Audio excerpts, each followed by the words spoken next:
या भूख, शोषण और कंफ्यूजन है? हेलो, भूख, शोषण और कंफ्यूजन है।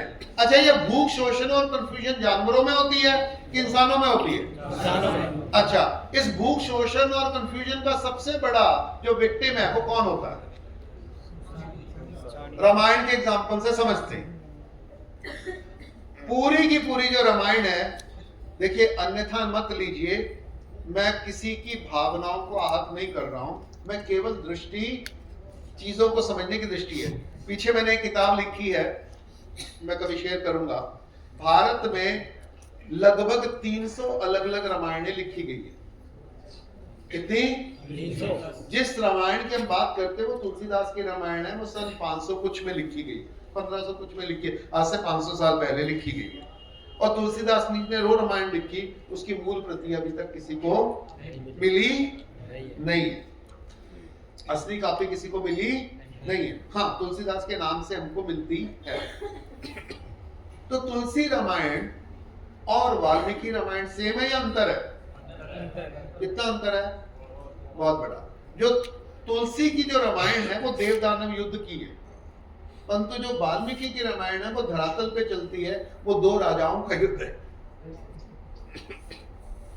वहां राम कोई बहुत बड़े भगवान नहीं है, वहां हनुमान पूंछ वाले दिव्य वानर नहीं है जो उड़ते हैं, वहां रावण को 10 सिर वाला राक्षस नहीं है, वो एक राजा है और दो राजा। और पूरा का पूरी जो रामायण है वो 3 राज परिवारों में। कौन से 3 राज परिवार? अयोध्या, मिथिला, लंका और लंका। और उसके बाद और जो राज्य की कैकेयी का थोड़ा सा वर्णन आता है, निषाद राज का थोड़ा सा वर्णन आता है, और बाली का और सुग्रीव का वर्णन आता है, राइट। तो थोड़े से कबीलों की बात है, 3 राजाओं की बात है, उसी में सारी रामायण चलती है। पर रामायण की समस्या क्या है? रामायण की समस्या बाहर वालों के साथ है या अंदर वालों के साथ है? राम वन को क्यों गए? क्योंकि राम को दैत्यों से लड़ना तो आता है, राक्षसों से लड़ना तो आता है, लेकिन परिवार से नहीं, दुष्ट लोगों से लड़ना तो आता है। क्या राम को मथुरा से कैसे लड़ना है, मंथरा से कैसे लड़ना हुआ था? नहीं। क्या कैकेयी को देव दानव युद्ध में दशरथ के साथ मिलकर दानवों के साथ तो लड़ना आता है? क्या कैकेयी को मंथरा से कैसे लड़ना आया? नहीं। दशरथ को देव दानव युद्ध में दानवों को, असुरों को पराजित करना तो आया, क्या वो अपनी पत्नी की अज्ञानता को पराजित कर पाए?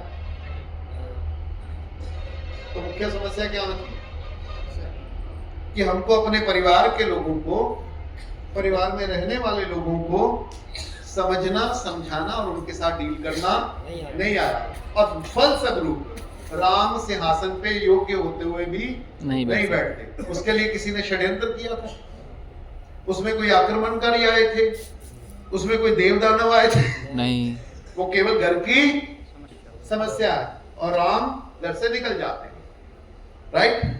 उसके बाद राम और सीता जी, राइट।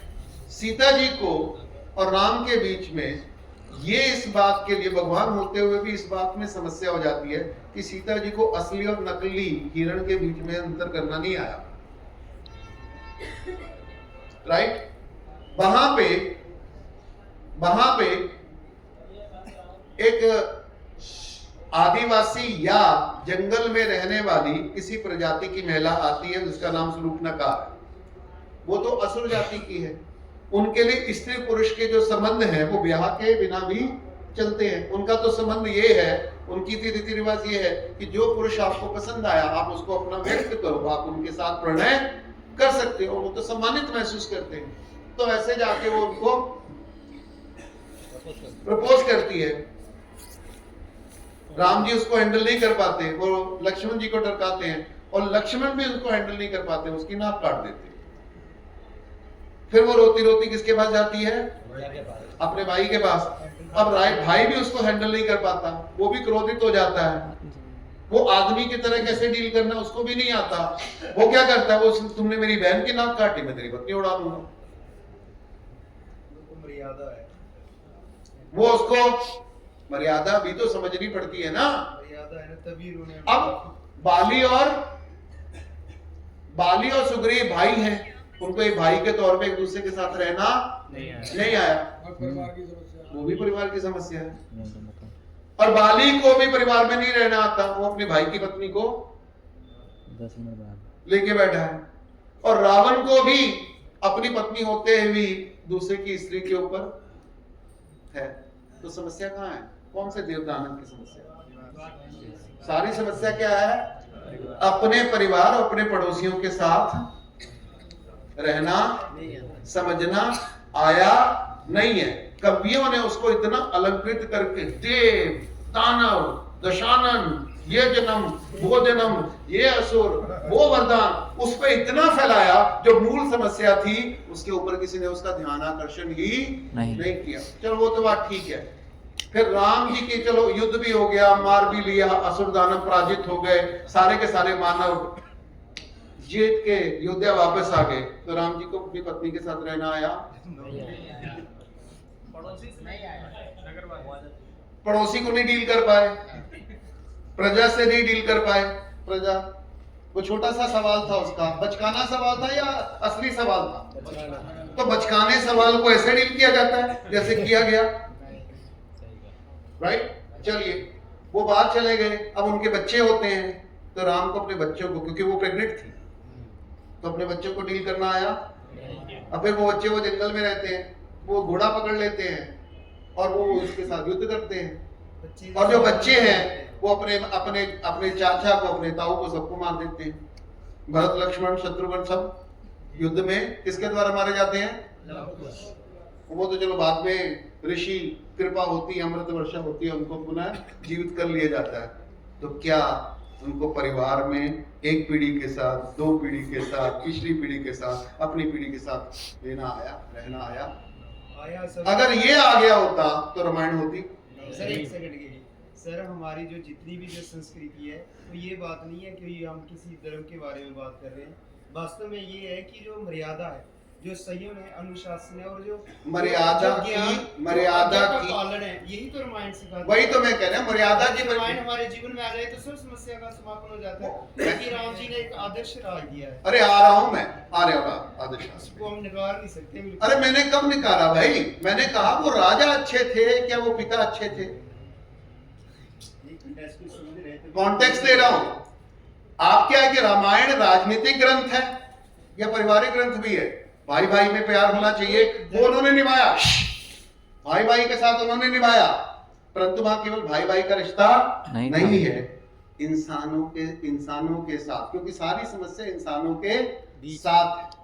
तो वो भी एक समस्याएं हैं, उनमें भी मर्यादाएं हैं, उनमें भी विवेक है, उनमें भी समझ है, वो भी हमें सीखना। मैं क्रिटिसाइज नहीं कर रहा हूं, ठीक है? मैं बहुत अपने आप को ज्ञानी नहीं सिद्ध कर रहा हूं, मैं केवल ये कह रहा हूं ये भी कुछ दृष्टियां हैं, और इन दृष्टियों को भारतीय समाज ने बहुत महत्व दिया गया है। इसलिए एक रामायण नहीं है। कितनी रामायणें भारत में लिखी गई? 300। कहीं रामायण में एक मिनट, तो किसने अपनी मर्जी से, किसने अपनी मर्जी में, हम उसमें नहीं जा रहे हैं। मैंने कहा दृष्टिकोणों से लिखा है, और दृष्टिकोण मनमर्जी के ही होते हैं, वो भगवान नहीं पैदा करता, वो हम ही पैदा करते हैं, ठीक है ना? लड़ाई किसकी है? दृष्टिकोणों की तो लड़ाई है ना। तो दृष्टिकोण कहाँ नहीं होते? परिवार में भी होते हैं। पर मैं कह रहा हूं दृष्टिकोण अलग अलग होंगे, परंतु उनके साथ कैसे जीना है, उसको कैसे डील करना है, ये हमको आना चाहिए, राइट? जैसे अभी मैंने एक आपके पास एक दृष्टिकोण रखा, परंतु अगर आप इसको भावुक तरीके से ले लेंगे, सांस्कृतिक तरीके से ले लेंगे, तो आपको लगेगा क्योंकि संस्कृति फिक्स होनी चाहिए, उसको ऐसे डील करना चाहिए। पर परिवार में संस्कृति में अंतर आता है, मान्यताओं में अंतर आता है, पूजा पद्धतियों में अंतर आता है, ये हर परिवार की समस्या है। तो ये जो समस्याएं हैं हर परिवार में रहेंगी, हर मानव दो मानव के बीच में रहेंगी, इसको डील करना आना चाहिए। इसके लिए कोई दूसरा धर्म सिखाएगा हमको आके? नहीं। ये मंदिर से सीखेंगे या परिवार में सीखना पड़ेगा? परिवार में। अच्छा, परिवार में ग्रंथ पाठन से सीखेंगे या आपसी संवाद से सीखेंगे? आपसी संवाद। तो गुरु के साथ संवाद करना है, शिष्य के साथ संवाद करना है, भाई के साथ संवाद करना है, सहपाठी के साथ संवाद करना है, पड़ोसी के साथ संवाद करना है। मैं छोटा सा एग्जांपल देता हूं, संवाद की बात करते हैं। रात हमने पूरी रात काम करके पूरा वेन्यू चेंज किया, यस और नो? यस। क्यों किया, किसी को मालूम? संवाद के, क्योंकि संवाद टूट गया था। किसके साथ? पड़ोसियों के साथ। और पड़ोसियों ने संवाद करना बंद कर दिया, सुनना बंद कर दिया, या हम नहीं समझा पाए हमारी, या उस इतना समय टाइट हो गया कि अब हमें कुछ मतलब इस संवाद के लिए उतना समय हमारे पास नहीं था।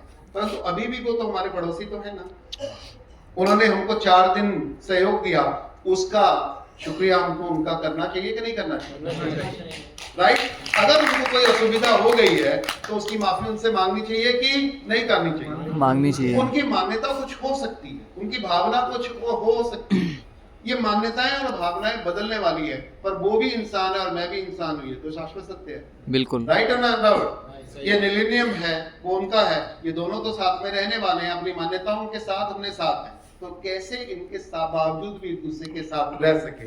क्योंकि ये केवल इन 2 संस्थाओं की बात है या घर घर की बात है? पड़ोसी पड़ोसी की बात है, उनके साथ रहना पड़ेगा। गांव के 90% झगड़े बड़े हैं या छोटे हैं?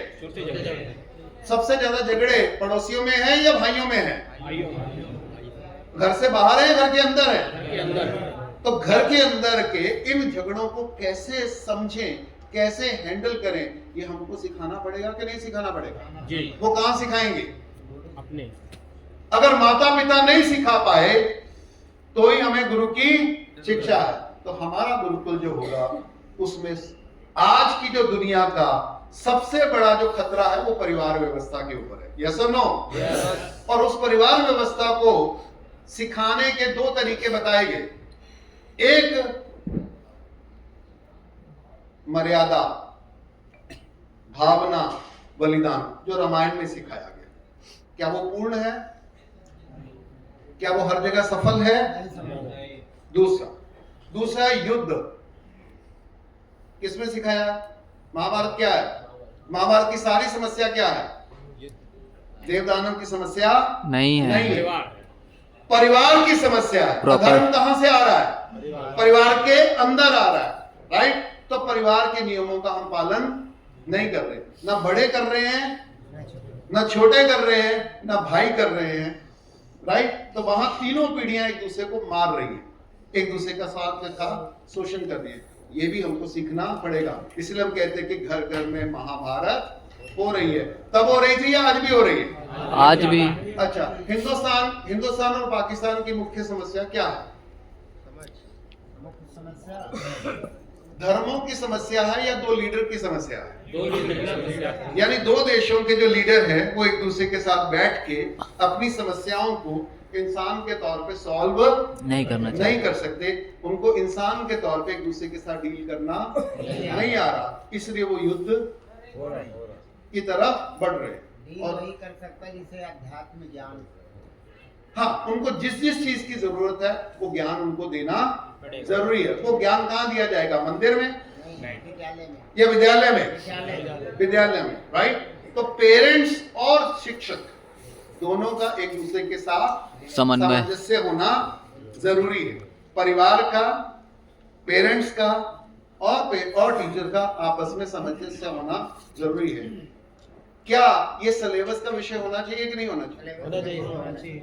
अच्छा, साइंस पढ़ाना आसान है या ये पढ़ाना आसान? साइंस पढ़ाना आसान है, ये पढ़ाना बहुत सख्त है। एक पीछे विषय आया, आपका नाम क्या भैया? जशपाल खजूरिया। आज पहली बार आए हैं?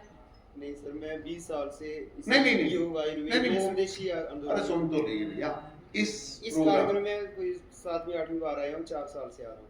अच्छा, ठीक है। तो आप पहले लेवल की ट्रेनिंग कर चुके हैं? काफी कर चुका हूँ सर। कब की? मैंने ये सहारनपुर में की थी, अच्छा। 21-22 में करनाल के कार्यक्रम थे, कैथल ओके, वाले बहुत गॉट सारे इट, कार्यक्रम गॉट इट। मैं पहली बार देख रहा हूँ इसलिए बता। सर हम इसमें अध्यात्म, क्योंकि राम जी जो है भारत की आत्मा है, क्योंकि सब समस्या अरे विषय कुछ और है, आप विद्यालय उसको चल पता नहीं रहा कहाँ है, लेके जा एग्जाम रहे दी जा हैं। रही है। वही चीज है भाई, हम मैंने- भी हिंदू हैं, सब हिंदू हैं, ऐसा थोड़ी होता है। वो बात नहीं। तो वही बात ही है, समस्या ही नहीं है यार। एक बात बता दूं, वो दिल पे ले रहे हैं।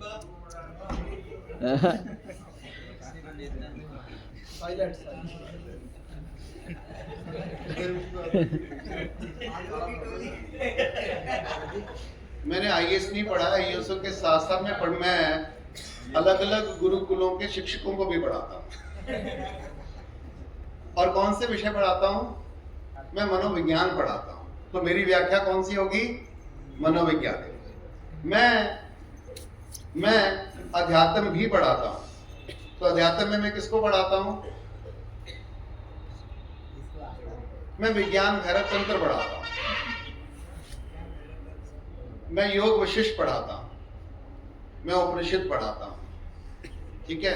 और मैं एक रामायण की 25 अलग अलग तरीके से जो व्याख्या इस समाज में, इस भारत में की गई है, मैं उनको भी पढ़ाता हूँ, ठीक है।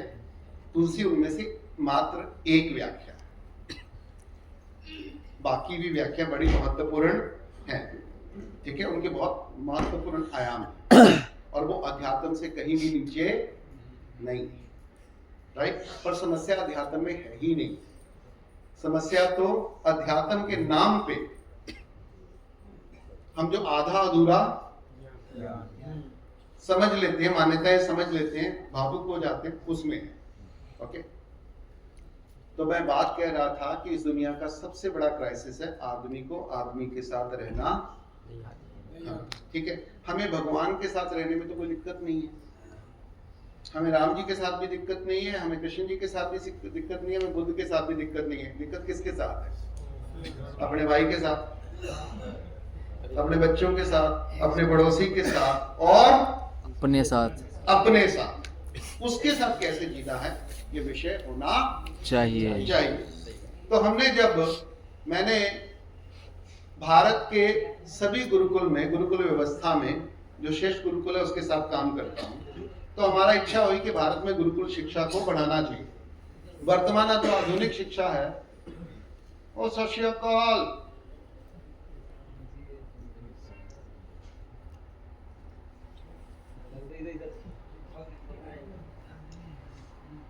तो भारत में इस समय तकरीबन 10,000 से ज्यादा गुरुकुल हैं। उन गुरुकुलों का अध्ययन हुआ तो पता चला कि भारत की गुरुकुल प्रथा के बारे में प्रचार ज्यादा है, समझ बहुत कम। मैं इसलिए कह रहा हूं कि मैं भारत के श्रेष्ठ गुरुकुल में हूं और उस गुरुकुल का जो आचार्य निर्माण कार्यक्रम है मैं उसका मुख्य घटक। तो हम लोगों ने मिलकर काम करना शुरू किया कि भारत में गुरुकुल शिक्षा पद्धति का सिलेबस होना चाहिए। कभी देखा सिलेबस है? सिलेबस कितना सिलेबस है भारत में? जितने भी गुरुकुल है सबका अलग सिलेबस है। कोई दो सिलेबस गुरुकुल का सिलेबस एक सा नहीं है और होना भी नहीं चाहिए। ये भी बात स्वीकार्य है और ये बहुत इंपॉर्टेंट बात है, क्योंकि जो गांव का गुरुकुल होगा, जो शहर का गुरुकुल होगा, जो पहाड़ का गुरुकुल होगा, जो रेगिस्तान का गुरुकुल होगा, जो समंदर के किनारे का गुरुकुल होगा, जो खेती वाला गुरुकुल होगा, जो व्यापार के वाला गुरुकुल होगा, वो सब का, जो संगीत का गुरुकुल होगा, जो नृत्य का गुरुकुल होगा, जो कलाओं का गुरुकुल होगा और जो दर्शन का गुरुकुल होगा, जो स्वास्थ्य का गुरुकुल होगा, उनका सिलेबस सेम कैसे होगा? हेलो, नहीं होगा, राइट। तो हमने क्या किया, परंतु उसमें मिनिमम समानता होनी चाहिए, कुछ कॉमन मिनिमम समानता होनी चाहिए। तो वो कौन सी हो, तो कौन सी विद्याएं और कौन सी कलाएं सिखाई जाए, किस उम्र के बच्चे को सिखाई जाए और कैसे सिखाई जाए, हम उसका सिलेबस बनाने चले। तब जाके पता चला कि दुनिया में श्रेष्ठ गुरुकुल पद्धति तो हमने दी, परंतु चलती अंग्रेजों की है। सर्टिफिकेट उनका लेना पड़ता है, किताबें उनकी पढ़नी पड़ती हैं, एग्जाम उनके पास करने पड़ते हैं, नौकरी उनके से मिलती है। राइट, हमारे से तो मिलती नहीं है। तो हमने पैरेलल एक और अध्ययन किया कि अंग्रेजों की जो शिक्षा पद्धति है, जो इस समय दुनिया में केवल एक ही शिक्षा पद्धति है जो पूरी दुनिया में सफलतापूर्वक पढ़ाई जाती है, बाकी सारी क्राइसिस पे है। जो अंग्रेजों की शिक्षा पद्धति है पूरी दुनिया में लगभग एक सी है। अमेरिका में भी वो यही है, इंग्लैंड में भी वही है, अफ्रीका में भी वही है, चाइना में भी वही है, रशिया में भी वही है, पूरी दुनिया में यही है। उसके थोड़े छोटे अपवाद है, पर दो अपवाद बहुत ज्यादा नहीं है, ठीक है। मुस्लिम में भी वही है और हिंदू में भी वही है, बुद्धिस्टों में भी वही है, सब में, क्रिश्चियन में भी वही है। पर तो इस शिक्षा पद्धति में ऐसा क्या खास है, ये सबके साथ चल जाती है, इतनी समस्याएं होते हुए भी फिर भी ये चल रही है, फिर भी चलाई जा रही है। वो ऐसी कौन सी वस्तु है, कौन सी चीज है जो इसको सफल बना रही है, बजाय इसके कि इससे जो भी अपेक्षित है ये पूरा नहीं करती। अवेलेबिलिटी, हाँ, एक अवेलेबिलिटी, ये इससे क्या अपेक्षा है? क्या वर्तमान शिक्षा व्यवस्था बच्चे को खुश रखती है? नहीं। संतुष्ट करती है? नहीं। माता पिता को संतुष्ट करती है? नहीं। अच्छा, सहपाठियों को संतुष्ट करती है? नहीं। समाज को संतुष्ट करती है? नहीं। शिक्षक को संतुष्ट करती है? नहीं। मैनेजमेंट को संतुष्ट करती है? नहीं। वो थोड़ा सा, जब तक पैसे मिल जाते हैं, राइट। समाज को संतुष्ट करती है? मार्केट को संतुष्ट करती है? 99% इस समय जो हमारे शिक्षा संस्थान प्रोड्यूस कर रहे हैं उनको रीट्रेन करना पड़ता है, इसलिए हम लोगों का धंधा चलता है, इसलिए ट्यूशन सेंटर चलते हैं, इसलिए गाइड चलती हैं, इसलिए कोचिंग चलती हैं, क्योंकि शिक्षा अपना काम नहीं कर पा रहे, राइट। अंत में क्या वो प्रकृति को संतुष्ट करती है? क्या वो वर्तमान पीढ़ी को संतुष्ट करती है? क्या वो पिछली पीढ़ी को संतुष्ट करती है? क्या वो आने वाली पीढ़ी को संतुष्ट करती है? क्योंकि 3 पीढ़ियां साथ साथ रहती है ना। तो ये शिक्षा चल क्यों रही है?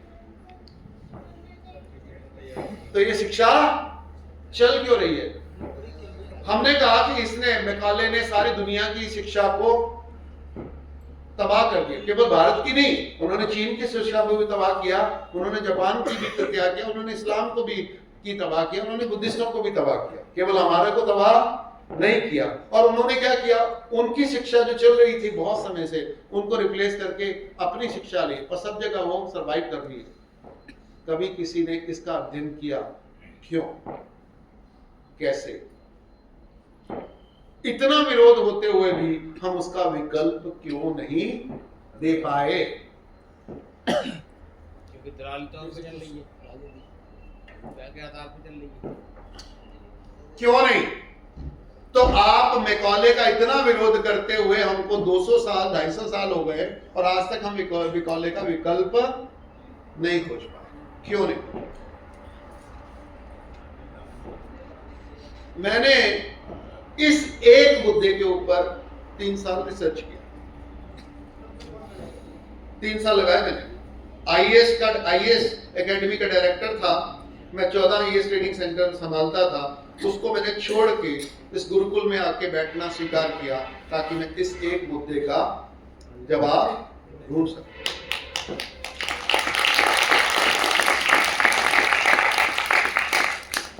जवाब दूं?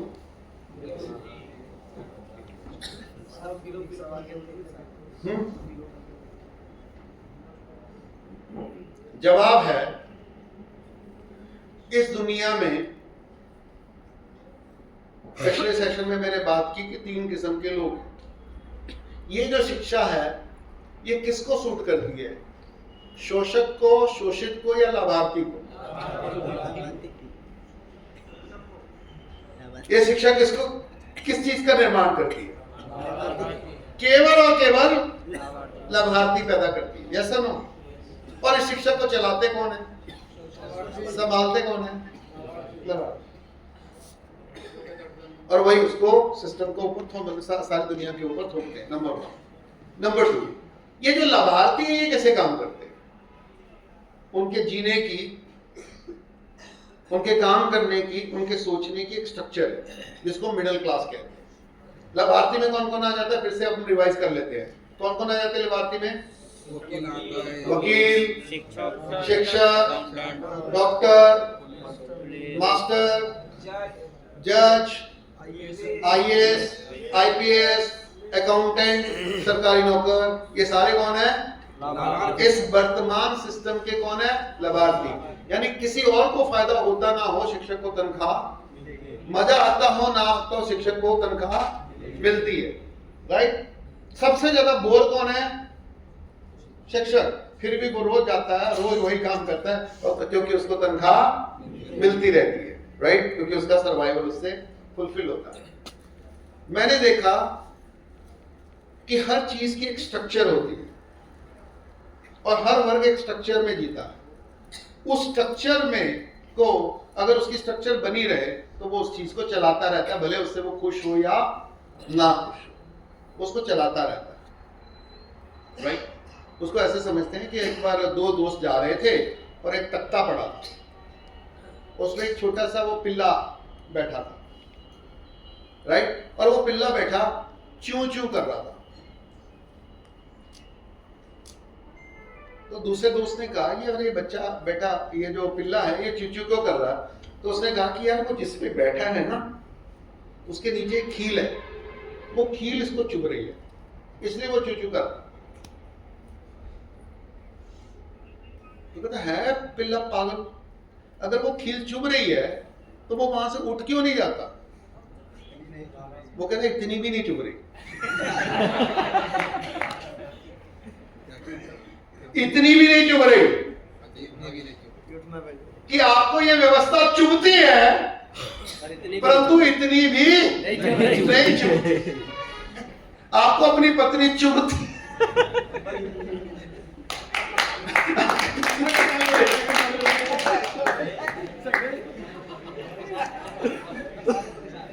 कि टॉलरेबल लिमिट के अंदर चल रही है और हम चलाए जा रहे। परंतु ये जो टॉलरेबल लिमिट है ये आपके दायरे से निकल के प्रकृति में चली है, क्योंकि इसने जो जीवन शैली तैयार की है, इसमें जो लाभार्थी वर्ग है जिसको हम पैरासाइट वर्ग कहते हैं, वो इतना बढ़ गया है कि प्रोड्यूसर वर्ग लगभग खत्म हो गया है। अब प्रोडक्शन कोई करना नहीं चाहता, खेती कोई करना नहीं चाहता, गोपालन कोई करना नहीं चाहता, राइट? कला के ऊपर हाथ का काम कोई करना नहीं चाहता, सब डॉलर कमाना। अब तो इंडिया में भी कोई रहना नहीं चाहता, सारे डॉलर कमाना चाहते हैं। तो ये सारी की सारी व्यवस्था क्रम्बल कर रही है, इसलिए मजबूरी में हमें इसकी बात करनी पड़ रही है। परंतु सच में हम इससे अभी तक डिस्कम्फर्ट में, इतने तकलीफ में नहीं हो कि हम इसको छोड़ दें। अभी भी इसके लाभ मिल रहे हैं और हम उसको लेते जा रहे हैं, ठीक है ना? तो आपके बच्चों को आप क्यों स्कूल भेजते हो? कम से कम 4 घंटे के लिए पीछा तो छूटता है ना। हेलो, बहुत बड़ा लाभ है। 4 घंटे के लिए पीछा तो छूटता है ना, क्योंकि एकल फैमिली में इतने ऊर्जावान बच्चों को हैंडल करने की क्षमता किसी माता पिता में नहीं, राइट? टीचर बच्चों को सवाल सुनने की बजाय, समझने की बजाय उनको डांटता क्यों है? क्योंकि उनकी ऊर्जा सहन करने की, उनके प्रश्न सहन करने की क्षमता किसी टीचर में नहीं, राइट? समाज इन बच्चों को ढले ढलाए ढर्रों पे क्यों चला रहा है? क्योंकि समाज के पास इन बच्चों की जो नैसर्गिक क्षमता को खिलाने और उसको सहन करने की क्षमता नहीं। ऐसे नहीं है, हम इसको चला रहे हैं, परंतु अब वो लिमिट आपकी कैपेसिटी से बाहर जा रही है। अब आपको इसका उत्तर खोजना ही पड़ेगा। अगर नहीं खोजोगे तो ये समस्या नहीं चलेगी, राइट? तो जनता सरकार मोर्चे का जो गुरुकुल है, उसका गुरुकुल का सिलेबस हम लोगों ने ऑलरेडी वर्कआउट कर लिया है।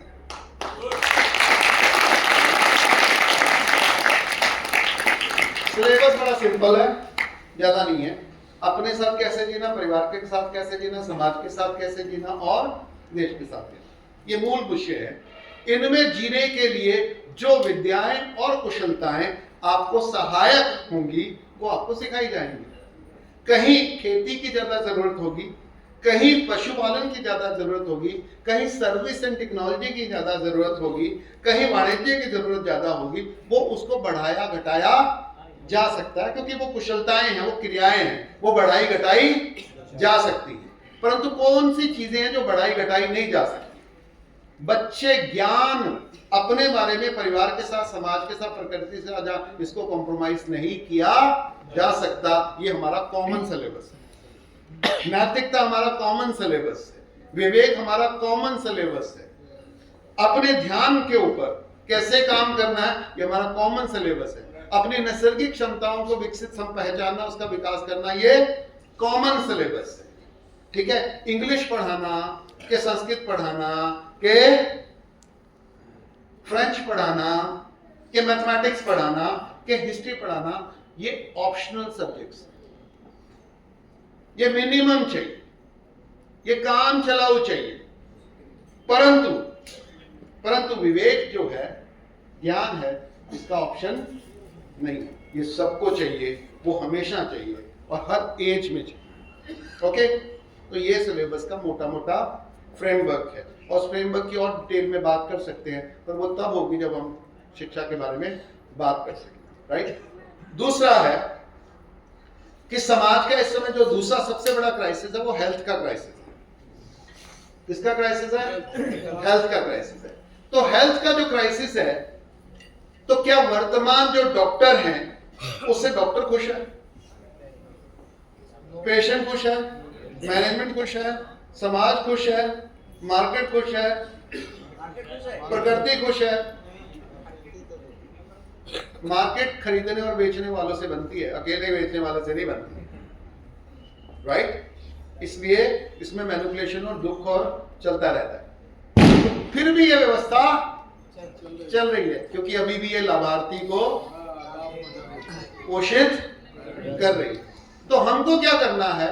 गांव के लिए स्वास्थ्य व्यवस्था कैसी है उसके ऊपर काम करना है। अच्छा, उसके लिए डिग्रियों की जरूरत है, पद्धतियों की जरूरत है, हॉस्पिटल्स की जरूरत है, मशीनों की जरूरत है, टेस्टिस की जरूरत है, फार्मेसीज की जरूरत है। किसकी जरूरत है?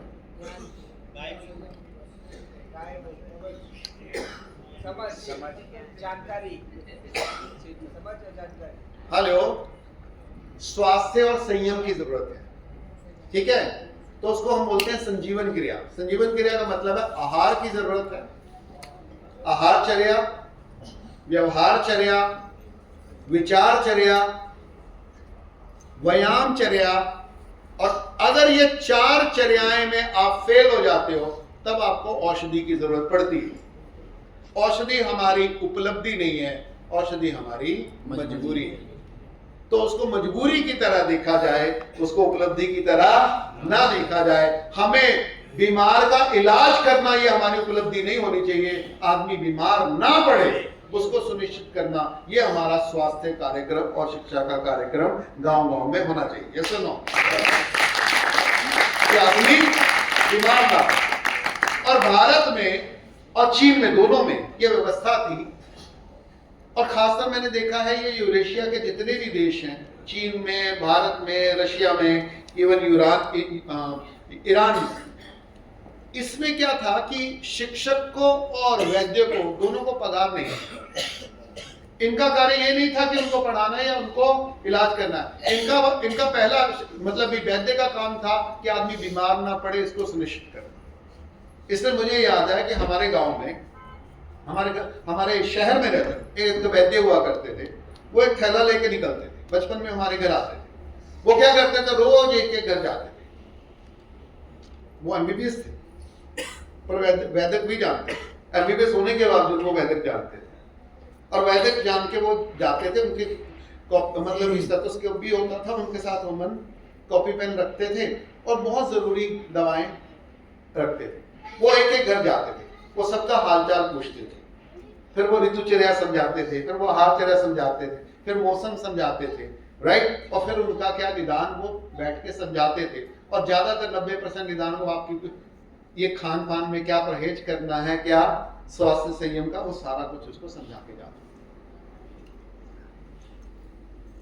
और उसका वो एक भी पैसा चार्ज नहीं करते थे।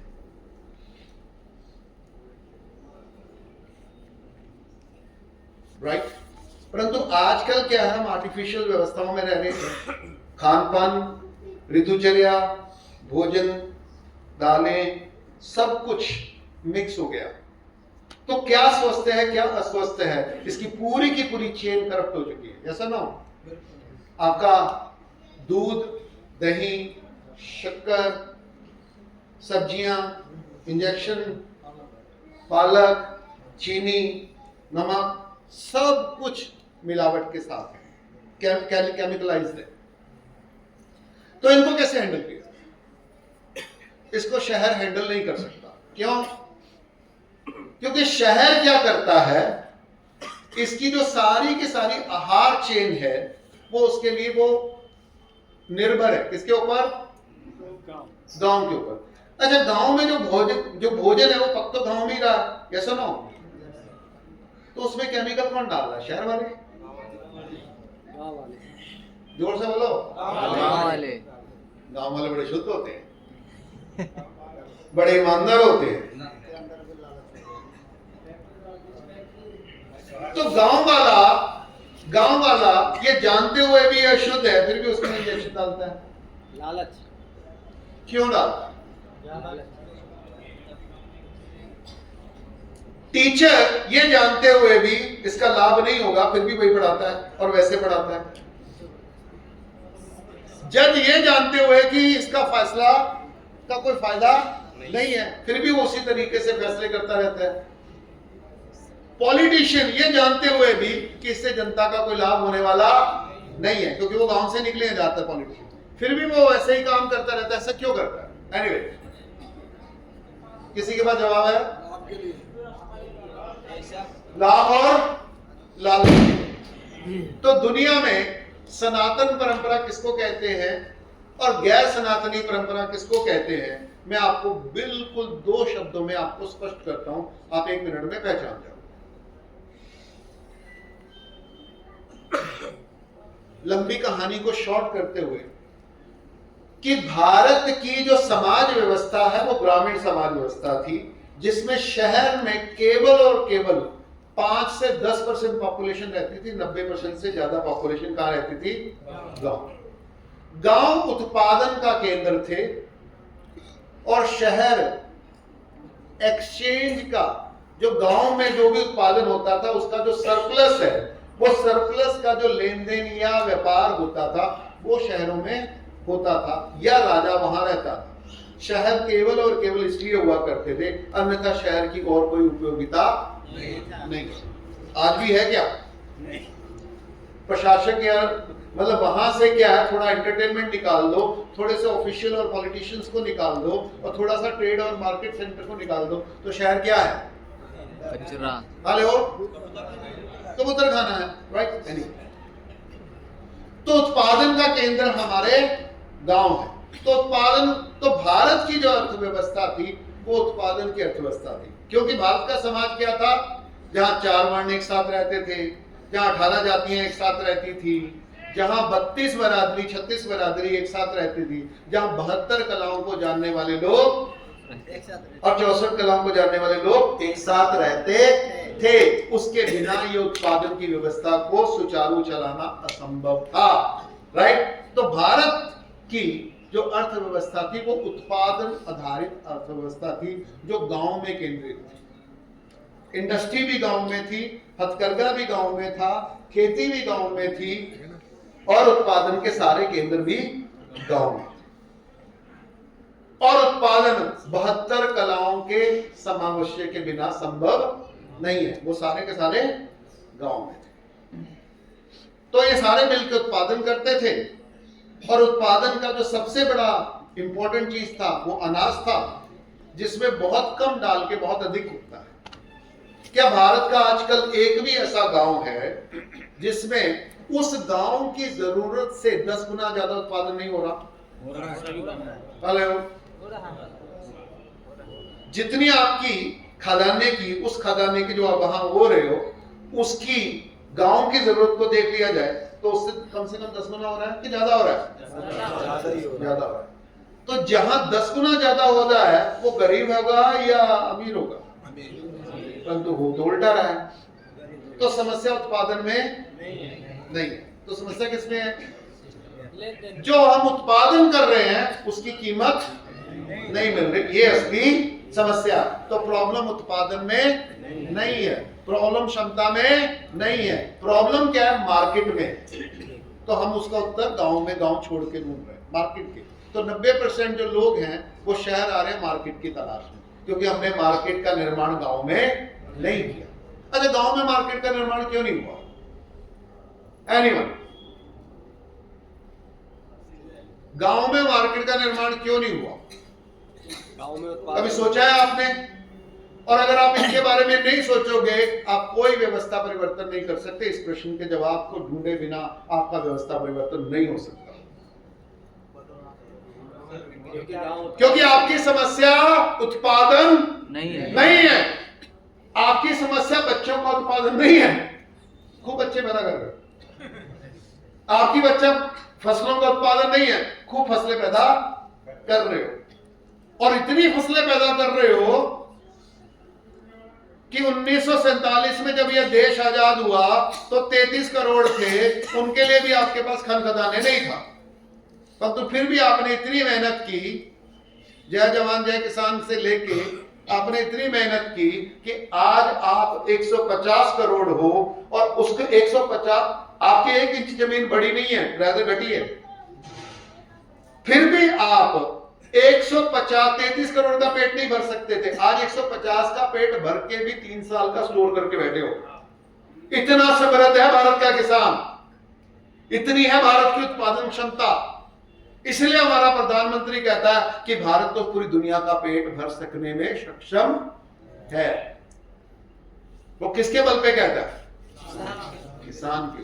पर फिर भी भारत का किसान 5 किलो, इतना अनाज पैदा करने के बावजूद भी 5 किलो अनाज के लिए लाइन में खड़ा है। क्यों? ये विरोधाभास कैसे? ये है भारत की संस्कृति का सबसे बड़ा समस्या।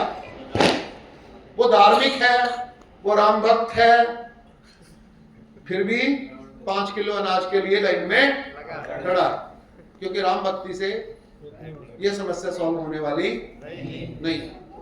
उसके लिए कुछ और करना पड़ेगा, और वो समस्या उत्पादन नहीं है, वो समस्या मार्केट है। मार्केट आपके गांव में क्यों नहीं? मैंने एक चीज अनुभव किया है जी, स्टोरेज की कैपेसिटी नहीं है, मैं मार्केट की बात कर रहा हूं। तो मैंने एक चीज गांव में अनुभव की है कि देखिए, अब हम ना मर्म को पकड़ रहे हैं। हम जनता सरकार मोर्चा पूरी दुनिया से अलग कैसे होंगे कि हम समस्या की सीधी को सीधा देखें, रूट कॉज देखेंगे, उसका इलाज करेंगे। मार्केट गांव में, अगर मार्केट गांव में हो तो आपको प्राइस मिल सकती है। तो आपकी समस्या उत्पादन नहीं है, मार्केट है। मार्केट नहीं है इसलिए आपको प्राइस नहीं मिल सकती। तो आपको आपके प्रोडक्ट की प्राइस कैसे मिले, ये आप कैसे सुनिश्चित करोगे? क्या सरकार आपको प्राइस देगी? कभी नहीं। क्या विदेशी आपको प्राइस देंगे? कभी नहीं। क्या अदालत आपको प्राइस देगी? कभी नहीं। क्या शहर आपको प्राइस देगा? कभी नहीं। तो कौन देगा आपको प्राइस? कोई नहीं देगा, आपको लेनी पड़ेगी। और लेने के लिए प्राइस लेने की व्यवस्था का निर्माण करना पड़ेगा, और वो व्यवस्था कैसे काम करती है वो आपको समझना पड़ेगा, और वो समझना पड़ेगा आपको अंग्रेजों से। क्योंकि अंग्रेजों ने उत्पादन करना नहीं सिखाया, अंग्रेजों ने केवल बेचना और खरीदना सिखाया। तो आपको बेचना और खरीदना कैसे है, उसके मूल धातु उनसे समझनी पड़ेगी। बताइए कैसे मिलेंगी प्राइस? हाँ, इनको माइक दीजिए।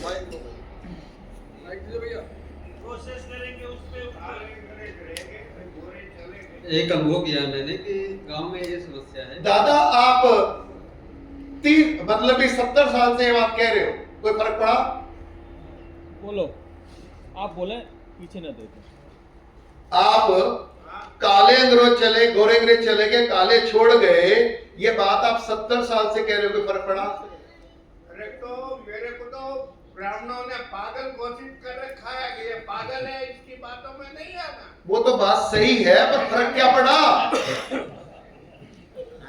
दादा बैठिए एक मिनट, ये बात पूरी हो जाएगा। नहीं, मौलाना जी ने कल क्या बोला, झूठ नहीं बोलना। ये झूठ और ये तो अभी क्या चल रहा है? गुरु बड़ा या बाप बड़ा, ऐसे बोलो, मैं आपको पूछ रहा हूँ, गुरु बड़ा है या अगर बाप नहीं होगा तो गुरु कहां से आएगा? आप बोलो।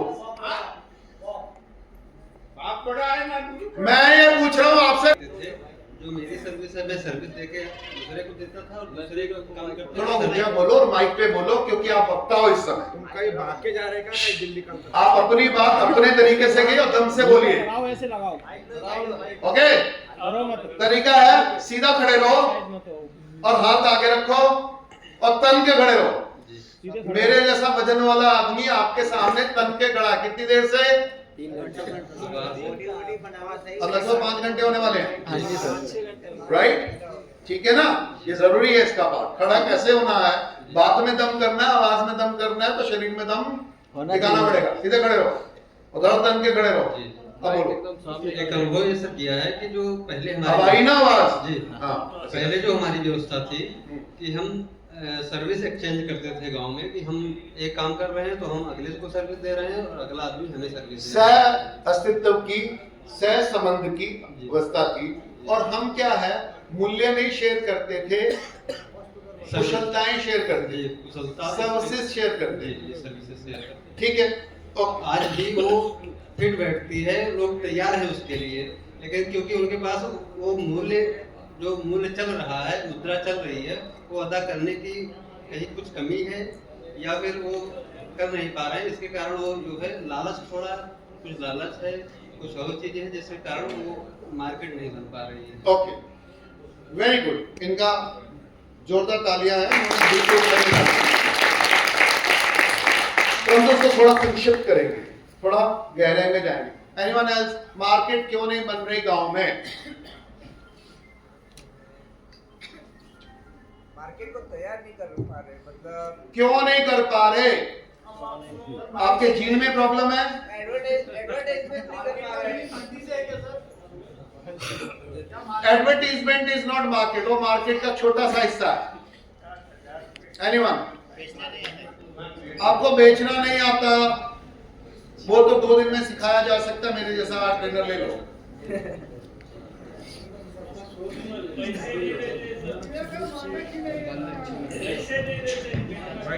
ओम,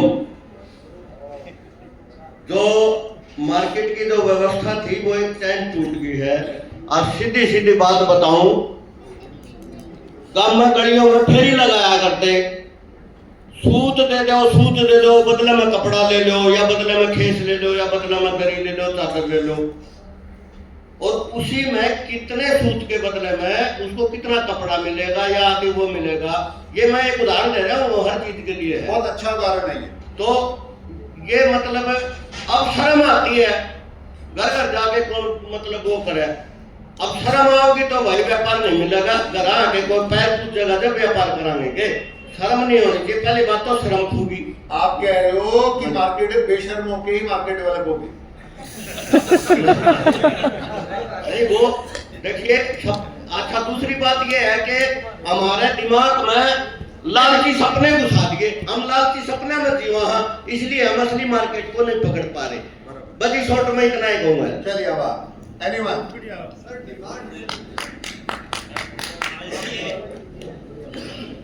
अब क्योंकि पढ़ा लिखा, मैं इंतजार कर रहा था कोई पढ़ा लिखा बोले, अब वो पढ़ा लिखा बोला। हाँ बोलो। डिमांड एंड वो क्या होती है? डिमांड एंड सप्लाई, ये 2 शब्द दुनिया के सबसे ज्यादा मिसयूज्ड, मिसइंटरप्रेटेड, मिसअंडरस्टूड शब्द। अब जरा इसको स्पष्ट करें। हाँ जी बोलिए। सर, कंजप्शन जो होता है वो टाउन में होता है, तो इसलिए मार्केट जो है वो टाउन में ही बन पाता है। दोबारा फिर से बोलिए। डिमांड एंड सप्लाई क्या होती है? सर, प्रोडक्ट्स की जो डिमांड होती है वो क्या होती है? जो हमारी जो जरूरत होती है। जरूरत डिमांड होती है, जी। तो उसको जरूरत क्यों नहीं बोलते, डिमांड क्यों बोलते हैं? ये शब्द समझना बहुत जरूरी है। जैसे इस शब्द को समझोगे आपको मार्केट समझ में आएगी। जहां डिमांड और सप्लाई मिलती है वहां मार्केट होती है। अकेली डिमांड होती है तो मार्केट नहीं होती, वहां इच्छा होती है। अकेली सप्लाई होती है वो सप्लाई नहीं होती, वहां डम यार्ड होता है। मार्केट कब बनती है? जब डिमांड एंड सप्लाई दोनों आपस में मिलती है। पर डिमांड क्या होती है ये बताओ। हमारी जो कंजम्पशन है, हमारी जो नीड्स है, वो हम जब लगेगा कि हाँ हमें इस चीज की जरूरत है। नीड और डिमांड सेम होती है, डिफरेंट होती है? सेम है सर। Absolutely not. सेम कैसे हो गए भाई? जैसे एक मीट वाला मीट बेचता है तो उसकी डिमांड उसकी नीड है, वो मीट उसकी नीड है, तो उसकी नीड क्या है? पैसा नहीं, जो लोग खरीदने वाले हैं। नीड, उसकी डिमांड वो सप्लाई कर रहा है, खरीदने वाला, ठीक है। होटल वाला उसको खरीदता है तो उसकी नीड क्या है? वो उसको खाना चाहता है, नहीं खाने वाले हैं। राइट, ठीक है। अच्छा, उसको ना पैकेजिंग वाला, ये क्या नाम है, सप्लाई करते हैं ना आजकल लड़के, स्विगी टोमेटो वाले लड़के लेके जाते हैं, क्या वो उसको खाने वाले हैं? वो क्यों लेके जाते हैं? राइट। वो घर जाती है, घर में जो गृहिणी है वो बाहर की चीजें नहीं आती, फिर भी वो ऑर्डर करती है क्योंकि मेहमान आने वाले हैं। बनाना नहीं चाहता। तो डिमांड का मतलब क्या है? तो उसका मतलब बहुत जगह पे अलग अलग है। चलिए मैं आपको स्टैंडर्ड इकोनॉमिक्स की डेफिनेशन देता हूं, उसको समझे बिना आप इस डिमांड को सुनिश्चित नहीं कर सकते। वो कैसे? किसी वस्तु की इच्छा और जरूरत होना, नंबर 1, और वो चीज उपलब्ध होना, नंबर 2, और उस चीज को एक्सचेंज करने के लिए मुद्रा का होना, नंबर 3। जब तक ये 3 चीजें एक साथ नहीं होंगी, पहली चीज क्या? इच्छा या नीड, जरूरत। नंबर 2, उसको पूरा करने के लिए वस्तु या सेवा। नंबर 3, उस सेवा को हासिल करने के लिए, वस्तु या सेवा को हासिल करने के लिए मुद्रा। 3, ये 3 चीजें जब तक नहीं मिलेंगी वो डिमांड नहीं होती। अगर इनमें से एक भी चीज मिसिंग है, वो इच्छा है पर वो डिमांड नहीं है। मार्केट इच्छा से बनती है या डिमांड से बनती है? डिमांड से। तो जब आप इच्छा को डिमांड में बदल दो तो वो मार्केट बनती है।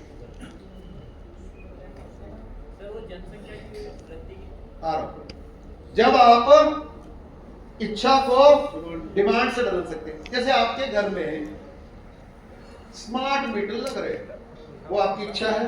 नहीं। वो आपकी नीड है? नहीं। फिर भी आपकी डिमांड है, क्योंकि कानून भी इच्छा और नीड पैदा कर देता है। राइट, ठीक है। मुझे, ठीक है, हमारे घर में क्या है, मांस नहीं पकता, फिर भी मेहमान आगे तो कभी कभी सर्व करना पड़ता। कई बार रिवायतें भी इच्छा और डिमांड पैदा कर देती है, ठीक है। तो कैसे आप इच्छा और नीड को किसमें कन्वर्ट करो? डिमांड। अच्छा, उसमें सबसे महत्वपूर्ण हिस्सा कौन सा है? इच्छा, नीड, वस्तु की उपलब्धता या प्राइस? उपलब्धता सबसे इंपॉर्टेंट। अब सबसे इंपॉर्टेंट कौन सा? उपलब्धता। तो अर्थशास्त्र में 2 सिद्धांत हैं। एक सिद्धांत है डिमांड क्रिएट सप्लाई, सुना है ना सबने? जिसकी जरूरत होगी, जिसकी आवश्यकता होगी, जिसकी मांग होगी, उसकी पूर्ति हो जाएगी। अर्थशास्त्र का दूसरा सिद्धांत है supply creates its own demand. बताऊं मैं आपको, मोबाइल की इच्छा है? नहीं। मैं आपको 1 लाख रुपया डेली दे रहा हूं, आप जहां चाहो खर्च करो, क्या लोगे? मैं तो घूमने जाऊंगा। रोज 1 लाख रुपया दे रहा हूं और घूमने में मोबाइल मदद करता है, वो घुस जाता है। तो कई बार क्या होता है, हमारे बच्चे उन चीजों की भी डिमांड कर रहे हैं जिनकी उनको इच्छा पता, नीड पता नहीं है, क्योंकि उनके जेब में अब क्या दे दिया गया है, पैसे उपलब्ध करवा दिए, राइट। तो सप्लाई, इसलिए कानून के द्वारा, फैशन के द्वारा, मीडिया के द्वारा भी डिमांड पैदा की जा सकती है, परंतु सबसे ज्यादा डिमांड पैदा की जाती है जब आपके हाथ में पैसा आ जाता है। इसलिए आप सब अपने घरों में जाइए और अपने घर की तलाशी लीजिए और चेक करिए कितनी चीजें एब्सोल्युटली जरूरी हैं और कितनी चीजें ऐसी हैं जो आपने घर में ठूस रखी हैं और जिसको आप साल में एक बार भी उठा के देखते नहीं। कितने परसेंट होगा रेशो एब्सोल्यूट नेसेसरी और अननेसेसरी? हेलो, वो 80% चीजें आपके घर में आ कैसे गई? कितनों के पास, आप में से कितनों के पास एक से अधिक घर है? आप में से कितनों के पास जितना आपको अनाज चाहिए उससे ज्यादा अनाज आपके पास है घर में? आप में से कितनों के पास जितने कपड़े चाहिए उससे 10 गुना कम से कम है? और जितने मकान चाहिए उससे अधिक है, और फिर भी आपकी डिमांड और भूख मरती नहीं है। क्यों? ठीक है, ये मार्केट का फंडा है। जी सर, कुछ कह रहे हैं? आप खड़े हैं या कुछ कहना चाहते हैं? ओके, तो डिमांड का क्या हुआ? अब मैं अंग्रेजों की पॉलिसी पे आता हूं, आप समझ जाओगे। ये बहुत गहरा मनोविज्ञान है, अर्थशास्त्र, इसी से समझ। जब अंग्रेज भारत नहीं आए थे, उससे पहले मुगल भी आके गए, शक भी आके गए, हूण भी आ गए, कुषाण भी आ गए, मंगोल भी आ गए, ठीक है, ग्रीक भी आ गए। तो मतलब एक अनगिनत जातियों के लोग भारत आए, देशी विदेशी आए, उन्होंने आक्रमण करके राज भी किया, परंतु भारत की जो अर्थव्यवस्था है वो पूरी दुनिया की अर्थव्यवस्था 24% से कम कभी नहीं। क्यों? क्योंकि भारत की जमीन इतनी अच्छी है और भारत में कुशलताओं और उत्पादन का केंद्रित व्यवस्था थी। हर व्यक्ति किसी ना किसी रूप में उत्पादन में सहयोग करता था, राइट। क्योंकि जब वो अनाज के बदले, बर्तन के बदले जब वो वस्त्र ले रहा है, वो क्या करेगा, उसमें रूपांतरण करेगा, और वो जो सस्ते में लिया हुआ जो वस्त्र है वो उसको महंगे में करेगा, क्योंकि उसमें वो कुशलता, विवेक है, ठीक है, वो उत्पादन व्यवस्था का हिस्सा है। तो वो करता था। परंतु गांव की सबसे बड़ी खूबी ही गांव की सबसे बड़ी समस्या है। हाँ जी, नमस्ते सभी साथियों को। मुझे जो लगता है और मैंने जो अनुभव किया है, गांव में मार्केट इसलिए नहीं बढ़ती, विश्वास और भरोसे की कमी रहती है। कंपनियों की जो चीज होती है उस पे ना चाहते हुए भी भरोसा करना पड़ता है, ऐसा मुझे लगता है। वो एक पहलू है। अभी मैं मूल पहलू पे आएगा, क्योंकि आदमी बड़ा कॉम्प्लेक्स होता है तो उसमें बहुत सारी चीजें आ जाती है, पर हमें मूलभूत चीजों को पकड़ना है ना। मूलभूत चीजें कॉमन ही होती है। तो यहां पे आपके गांव की सबसे बड़ी समस्या पता क्या है? कि आप अपनी जरूरत से, आप जिस वस्तु का उत्पादन कर रहे हो वो जरूरत से ज्यादा कर रहे हो या जरूरत से कम कर रहे हो? जो आदमी जरूरत से ज्यादा वस्तु का उत्पादन करेगा वो कभी भी प्राइस को कमांड नहीं कर सकता। ये पहली आपकी समस्या है। तो इसलिए पूरी दुनिया की जो मार्केट है, उस मार्केट का नाम है आपके सरप्लस प्रोडक्शन को आपसे लूटना। ये मार्केट का नाम है। फिर से कहूं, मार्केट क्या है? गांव गांव में जो सरप्लस है उसको लूटना ही मार्केट है। तो लूट किसको कहते हैं? बहुत सौम्य व्यवस्था में, भाषा में बोले, अच्छी भाषा में बोले, लाभ कमाना ही मार्केट है। अब लाभ की परिभाषा क्या है? कम देना, अधिक लेना, गैर जरूरी देना और जरूरी लेना, राइट। कागज देना, वस्तु लेना, वायदा देना और वस्तु लेना, चोरी देना और मेहनत लेना, क्षणिक देना और स्थायी लेना, जल जंगल जमीन जानवर का रस चूस लेना और बदले में केवल मुद्रा देना, इसका नाम है मार्केट। और दूसरे शब्दों में कहें, हर चीज को पैसे में कन्वर्ट कर देने का नाम है मार्केट। और ये हमारी उपलब्धि है, ये हमारी समस्या है, और सारे के सारे इसके पीछे पड़े हुए। और इसको अगर जीत भी लोगे तो भी हारे ही हुए हो। आपने पैसे ले भी लिए, कुछ लेने लगे हैं अच्छी तरह से, ठीक है। हमारे सालमान साहब बहुत अच्छा लेते थे, मतलब डेली 8 लाख की सेल करते थे, और जिसका प्रोडक्ट बेचते थे वो आत्महत्या करता था। दूध,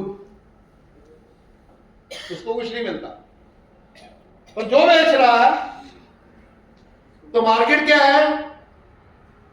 प्रोडक्ट एंड सर्विस, चाहे रियल हो चाहे इमेजिनरी हो, जरूरी हो या गैर जरूरी हो, उसको पैसे में कन्वर्ट कर देना ही मार्केट और सफलता है। लाभ का नाम है कम लेना, ज्यादा लेना। भारत जब तक अंग्रेज नहीं आए थे, भारत में ये व्यवस्था नहीं थी। भारत में व्यवस्था थी, जितना किसान अधिक उत्पादन करता था उतना गांव के हर व्यक्ति को अधिक मिलता था। यस और नो? जितना बढ़ई अधिक बना लेता था उतना गांव के सब लोगों को अधिक मिलता था। जितना मोची अधिक जूते बना लेता था उतने गांव को अधिक जूते मिलते थे। राइट? जितना चमार ने अधिक चमड़ा उतार लिया, बना लिया, उतना पूरे गांव को अधिक चमड़े की वस्तु उपलब्ध हो जाती थी। राइट? तो एक व्यक्ति की कुशलता, एक व्यक्ति का अधिक उत्पादन करना, अधिक कार्यकुशल होना पूरे गांव के लिए लाभकारी था। ये भारत की व्यवस्था थी। इसलिए पूरा गांव दिन रात उत्पादन को बढ़ाने में लगा रहता था, क्योंकि इसमें हर एक का लाभ।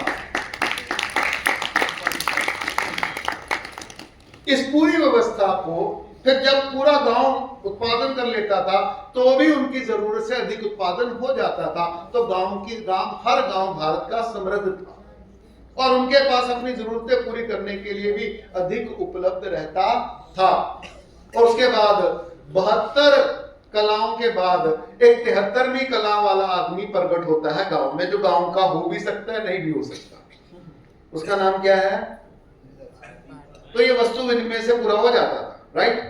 परंतु वो पैसे की जरूरत पड़ती नहीं थी। जरूरत को जरूरत से एक्सचेंज कर लेते थे और सबका एक दूसरे के ऊपर मान सम्मान होता था, राइट? वहां कोई दिक्कत होती नहीं थी। और सारे के सारे तो व्यापार का मतलब क्या था? खुश होके देना और खुश होके लेना। तो वो न्यायवादी प्रकृति थी, किसी को कंफ्यूजन होती नहीं थी, किसी को किसी का।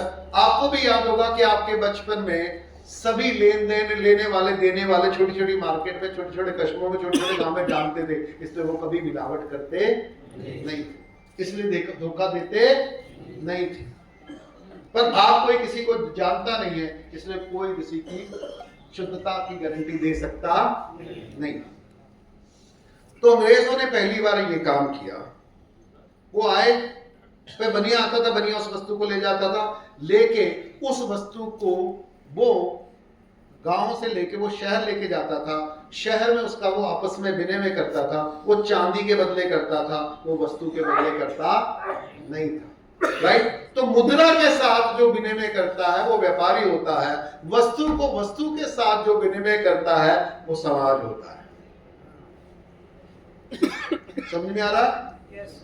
मुद्रा के साथ जो वस्तु का विनिमय करता है वो क्या होता है?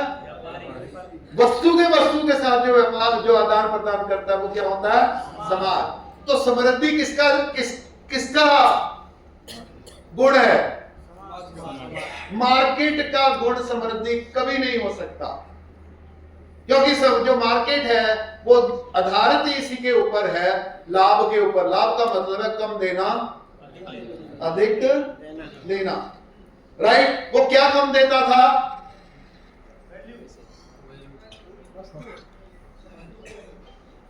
बनिया क्या कम देता है और क्या अधिक लेता है? जो आपकी वस्तु है वो क्या अधिक लेता है, जो उसकी वस्तु है वो आपको कम देता है, उसका नाम है मुद्रा। तो मुद्रा का कंट्रोल ही व्यापार है, मुद्रा का कंट्रोल ही मार्केट है, और आपका मुद्रा के ऊपर कोई कंट्रोल नहीं है। इसलिए आपकी उत्पादन का कोई मूल्य आपको कभी मिलने वाला नहीं है जब तक आप अपनी मुद्रा कंट्रोल नहीं करते। आप मार्केट कंट्रोल नहीं कर सकते, आप अपनी समृद्धि को कंट्रोल नहीं कर सकते। बात समझ में आ रही है? फिर वो किसान, वो बनिया क्या करता था? वो गांव में की वस्तु को शहर लाता था। शहर में वो जो अधिक उत्पादन गांव वाले ने किया वो राजा ने लिया 10%। फिर गांव वालों ने भी एक दूसरे को कोठार में रख दिया 2-3 साल का, सब हर घर में 2-3 साल का रख लिया, फिर भी बच गया। फिर वो बनिए को दिया, बनिए ने जाके पहले राजा को दिया, राजा के बाद बनिए को दिया, बनिए ने शहर में बेचा केचा, फिर भी बच गया, वो विदेश ले गया। तो शहर में उसने उसको एक्सचेंज किया चांदी के साथ, विदेश में जाके एक्सचेंज किया सोने के साथ। इस देश में सोने की खदानें नहीं थी कभी, बहुत थोड़ी गोलकुंडा के 2-4 खदानें थी, ज्यादा सोने की खदानें नहीं रही, परंतु दुनिया में सबसे ज्यादा सोना हमेशा इस देश में रहा। क्यों? क्योंकि ये देश हमेशा से यहाँ के उत्पादन का जो एक्सचेंज है वो दुनिया के सोने और चांदी से करता आया है। ये भारत की व्यवस्था थी, और वो उसका आधार गांव था, उत्पादन था, कुशलताएं थी, गौड़े। और ये कब तक चला?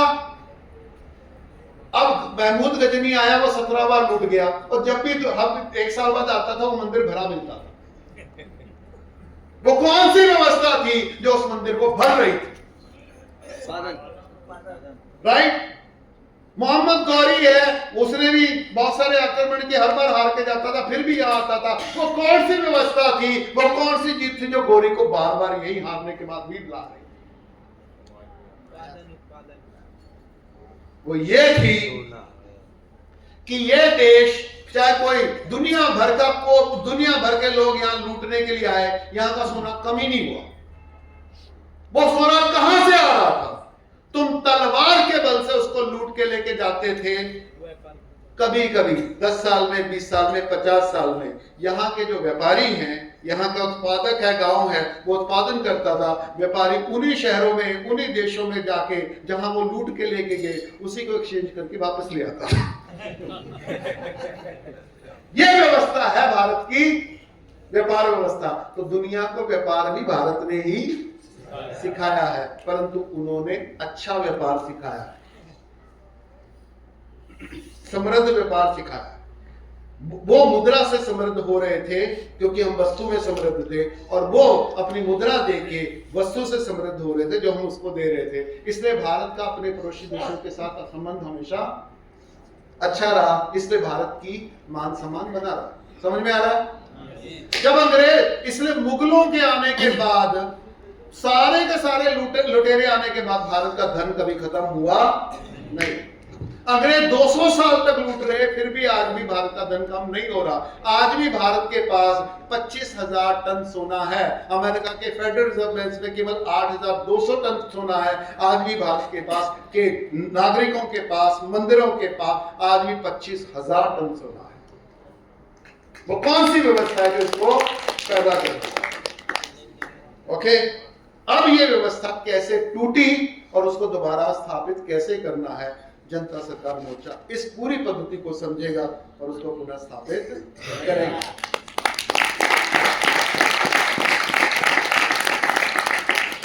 तो मार्केट के चलन को, मुद्रा को जो नियंत्रण करेगा वही दुनिया का राजा है। कभी सैनिकों को कंट्रोल करने वाला राजा होता था, कभी टेक्नोलॉजी को कंट्रोल करने वाला राजा था। इस समय दुनिया को कंट्रोल करने वाला कौन है? जो मुद्रा कंट्रोल कर रहा है वही दुनिया का राजा है। और आने वाले समय में जो सबसे बड़ी जो उथल पुथल होने वाली है, भारत की गरीबी का सबसे बड़ा जो कारण है वो मुद्रा है। गांव की सबसे बड़ी गरीबी का जो कारण है वो मुद्रा है। इसलिए जब नेताजी सुभाष चंद्र बोस थे तो उन्होंने बहुत सारे संस्था बनाए। उन्होंने कहा भारत कभी भी आजाद भारत नहीं हो सकता जब तक आजाद भारत बैंक और आजाद भारत रुपया ना हो। तो जनता सरकार मोर्चा इसके ऊपर भी काम करेगा कि भारत को भारत का रुपया फिर से मिलना चाहिए।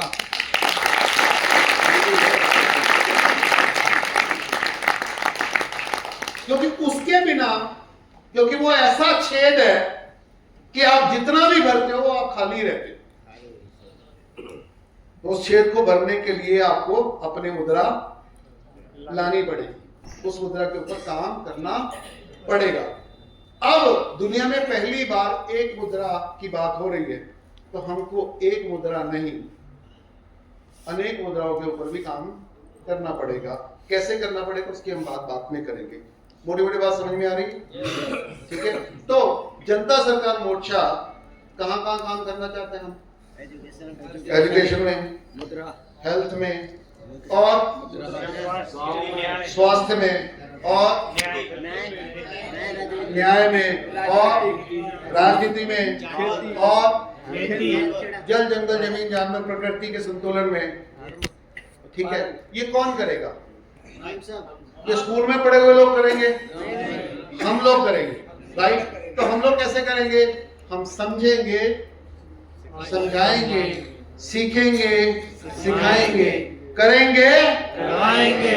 बस इतना लगा, बाकी सब जिंदाबाद है। Thank you.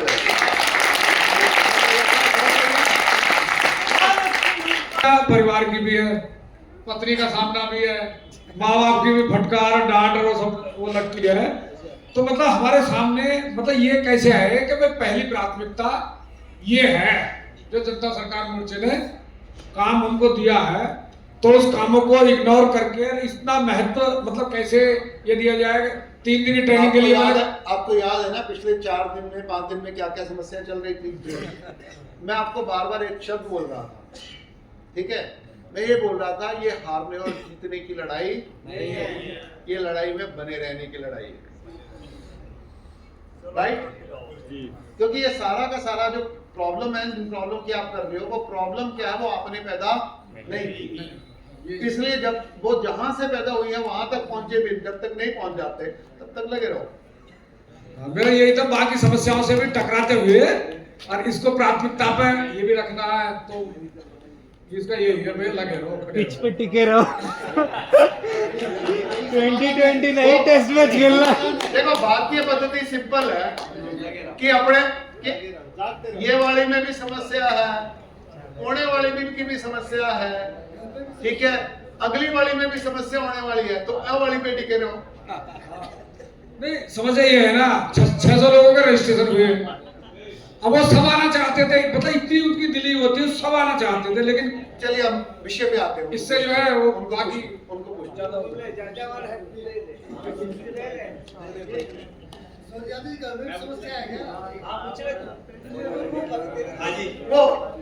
दब के बोल रहे थे ऐसा। ਹਾਂਜੀ ਸੰਜੀਵ ਜੀ ਆਪਣਾ ਪੰਜਾਬ ਵਿੱਚ ਸਵਾਲ ਹੈ ਇੱਕ ਆਪਣਾ। हाँ पंजाब ते और बहुत इंपॉर्टेंट है क्योंकि इंडिया में सबसे ज्यादा क्राइसिस में इस समय जो स्टेट है वो पंजाब है,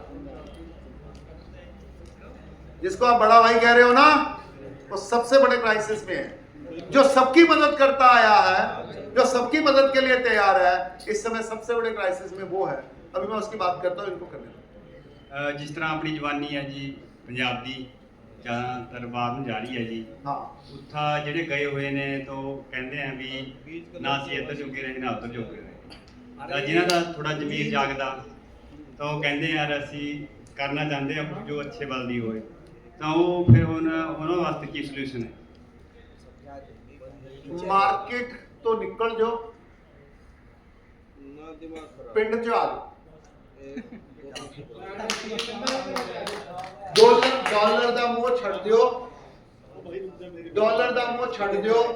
जे पंजाब का या आपका भी गांव है जो अगर आप पैसा कमाने का मोह छोड़ दो तो आपके घर में कितने दाने हैं, कितने कोठे हैं, कितने लीड़े ने, कितने कमरे ने, कितने डंगर ने, पर्याप्त है ना? ठीक है, तो बेसिक समस्या कितने नहीं है, समस्या कंफ्यूजन दी है, समस्या इच्छा दी है, समस्या एम्बिशन दी है, राइट? तो समस्या में समझना पाएगा तो पंजाब सबको पहला समझेगा, क्योंकि पंजाब को और कोई आदत नहीं है। दुनिया में कौन से लोग हैं, सारी दुनिया क्या है कि गांव छोड़ के, शहर छोड़ के पूरी दुनिया में जा रही है। कौन सी कौम है जो दुनिया छोड़ के पंजाब वापस आ रही है? पंजाबी आ रहा है, पंजाबी ने आना शुरू कर दिया। पंजाबियों ने अपना ट्रैक्टर ट्राला ट्रैक्टर ਦੇ ਵਿੱਚ ਕਨਵਰਟ कर लिया। हाँ जी, आर्टिफिशियल रेन से जो पॉलिटिकल बेनिफिट्स वो बताना वो गहरा मुद्दा है। और मैं मार्केट के बारे में सर एक चीज मैं बोलना चाह रहा था, मार्केट शहर में क्यों होते हैं उसका मैं एक रीजन और माइट भी मैं सही हूँ बीइंग एन एचआर, अगर मैं इस सवाल का जवाब बताना चाहूँ तो जब एम्प्लॉई एचआर के पास जाता है तो एचआर उसकी वैल्यू लगाता है कि ठीक है अभी तू मेरे पास आया तो मैं तुझे कितनी सैलरी दूँ। तो काइंड ऑफ मार्केट को हम लोगों ने इतना दूर बनाया गाँव से ताकि किसान वहाँ पे आएगा तो अपना किराया भाड़ा लगा करके वहाँ पे आ रहा है। अब उसको जो अपना वस्तु वो लेकर के आ रहा है उसको बहुत इंपॉर्टेंट बात कह रहे हैं, उसको उस चीज का वैल्यू नहीं पता है, वो मार्केट में जाने के बाद ही उसको वैल्यू का पता लगता है। चलिए मैं सोल्यूशन दे देता हूँ। उन्होंने जो सारी बात कही है उसको गोल करके मैं कह देता हूँ। उन्होंने कहा कि वो मुद्रा से कन्वर्ट करता है। मुद्रा पैसे लेने के लिए आपको अपने वस्तु उठा के मार्केट आना पड़ता है। मार्केट आपके घर से दूर बनाई गई है, उसके लिए आपको भाड़ा, पेट्रोल, डीजल, ट्रैक्टर और उसके बाद नी, उसके बाद खतरा, उसके बाद चोरी, सब कुछ सहना पड़ता है और उसमें आपका ऐसी तैसी हो जाती है। अब आप क्यों ना करो, सारा का सारा गांव मिलके, ठीक है, पहले क्या मैरिज पैलेस भी बनाते हो, ग्राउंड भी बनाते हो, स्कूल भी बनाते हो, यार एक गोदाम क्यों नहीं बना लेते, कोल्ड स्टोरेज क्यों नहीं बना लेते? सारा गांव मिलके अपना कोल्ड स्टोरेज क्यों नहीं बना लेता? और कोई बेचने नहीं जाएगा। आप बेस्ट क्वालिटी सुनिश्चित करो और पूरी दुनिया को कह दो कि जिसको चाहिए वो यहाँ आके ले। बहुत बढ़िया,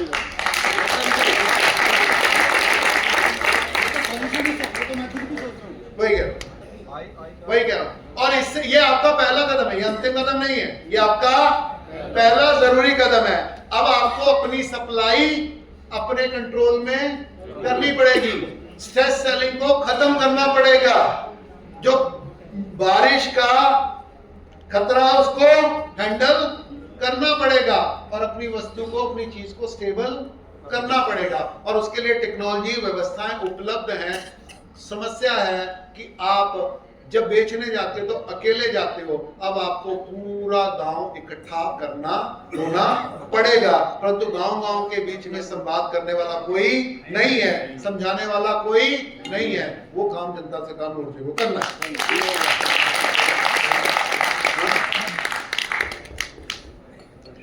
हाँ जी सर, मेरा एक सवाल था कि हमें हरियाणा में जाना है काम करने के लिए, तो हरियाणा से रिलेटेड, क्योंकि हम अलग अलग स्टेट से जाएंगे वहाँ पे, तो कुछ ऐसी बातों को बताया जाए जो हमें वहाँ पे हेल्पफुल हो। वो डॉक्टर बताएगा, मेरे को हरियाणा का आप नहीं पता।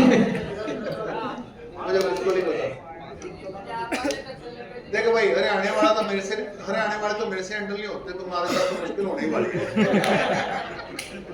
हाँ जी सर, मेरा नाम स्वामीनाथ है, बीआरसी क्लिनिक होम चलाते हैं। हरियाणा वाले का ना सब कुछ हैंडल हो जाता है, उसकी जवान नहीं हैंडल होती।